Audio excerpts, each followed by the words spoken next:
New on CBS 4 News at 5 tonight, Colorado lawmakers weighing in as the president signs an executive order he says will stop the separation of families at the U.S. border.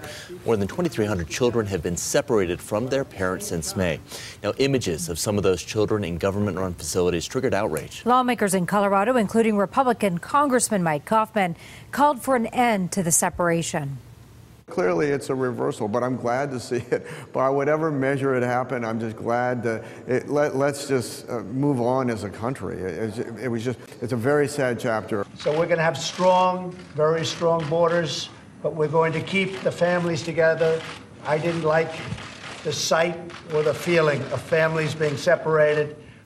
Democratic U.S. Senator Michael Bennet tweeting out this afternoon, what's the plan for reunited separated children with their parents?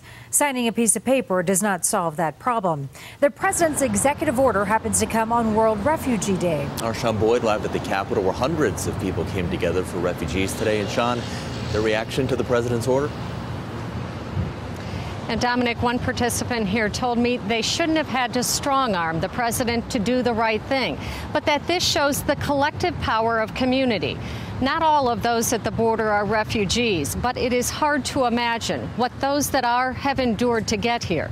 Today, I spoke to someone who knows that journey firsthand.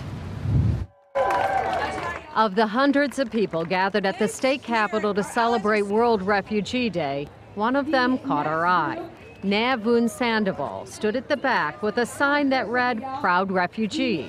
She and her family among hundreds of thousands of Vietnamese who fled the country after the war.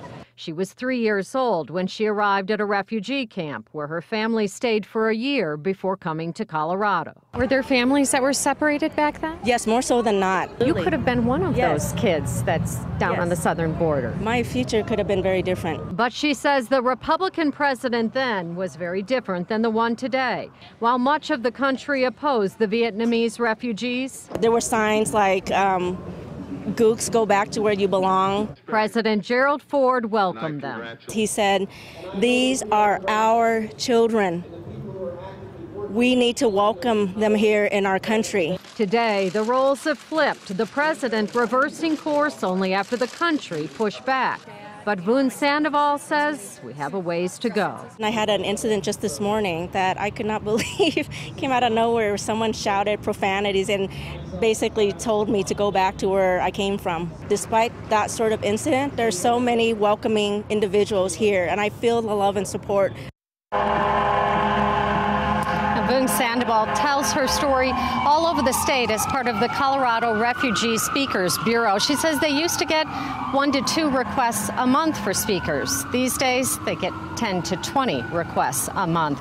And she believes hearing stories like hers helps open minds. How could it not? Live at the Capitol, Sean Boyd covering Colorado First.